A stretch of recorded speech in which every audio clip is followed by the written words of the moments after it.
kung ano-ano mga survey na lumalabas. So ito sa mga isinagawang survey, hindi po kayo lumalabas na tatlo. At may mga nagsasabi, so actually si Lee, nag-back out na, nag-ano na siya, tawag doon, umalis na siya bilang kandidato. Itong si Willie, umalis na rin siya. Kayo ba, sir, hindi pa parang tuloy ang laban? Magandang tanong yan. Hindi po kayo Hindi ako interesado sa pwesto. Pero pag binigay, salamat.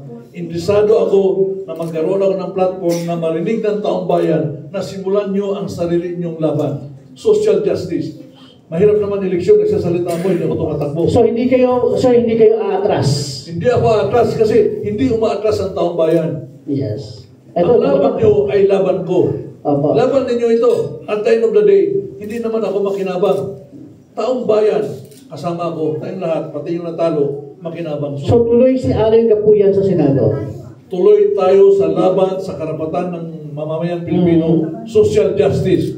Pero pag ipagkaloob nyo na ilagay nyo ako sa Senado, pipirma ako na pag hindi ko ginawa ang trabaho, bababa ako. Colonel Corribin, ito malamang hindi atas to. Bata pa ako, naalala ko yung stand-off niya sa